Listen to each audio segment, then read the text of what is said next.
Red রোডের নামাজেও মুখ্যমন্ত্রীর মুখে সিএ ইস্যু। সিএ এনআরসির পাশাপাশি অভিন্ন দেওয়ানি বিধি নিয়ে সরব মমতা। কেন্দ্রীয় স্বরাষ্ট্রমন্ত্রীর সিএ মন্তব্যের পাল্টা মুখ্যমন্ত্রী।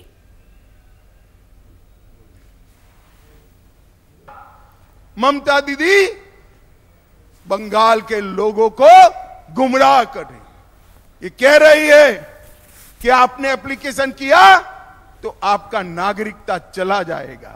अरे नागरिकता है ही नहीं ममता दीदी, आपको क्या मालूम है। বুধবার লোকসভা ভোটের প্রচারে বাংলায় এসে সীমান্ত এলাকা বালুরঘাটে দাঁড়িয়ে সিএ নিয়ে সরব হন অমিত শাহ।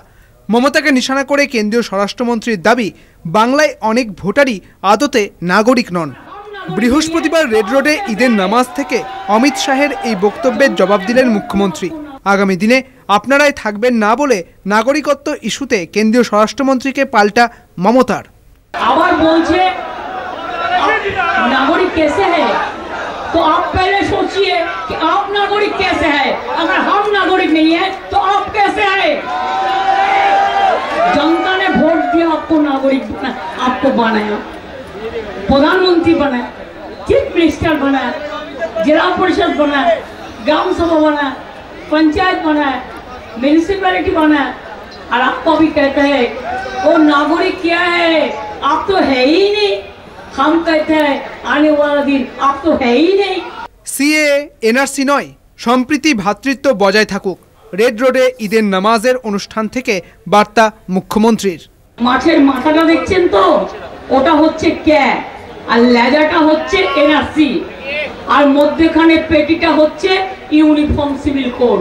এটা যদি না চান, বরাবরই আপনাদের আশীর্বাদে দোয়ায় আমরা কিন্তু এখানে আছি। আমি এখনো বলি, তৃণমূল কংগ্রেসের সাথে যদিও এখানে বলা উচিত নয়, কিন্তু ইলেকশনের সময় মনে রাখবেন, ফাইট আমাদের সাথে বিজেপি।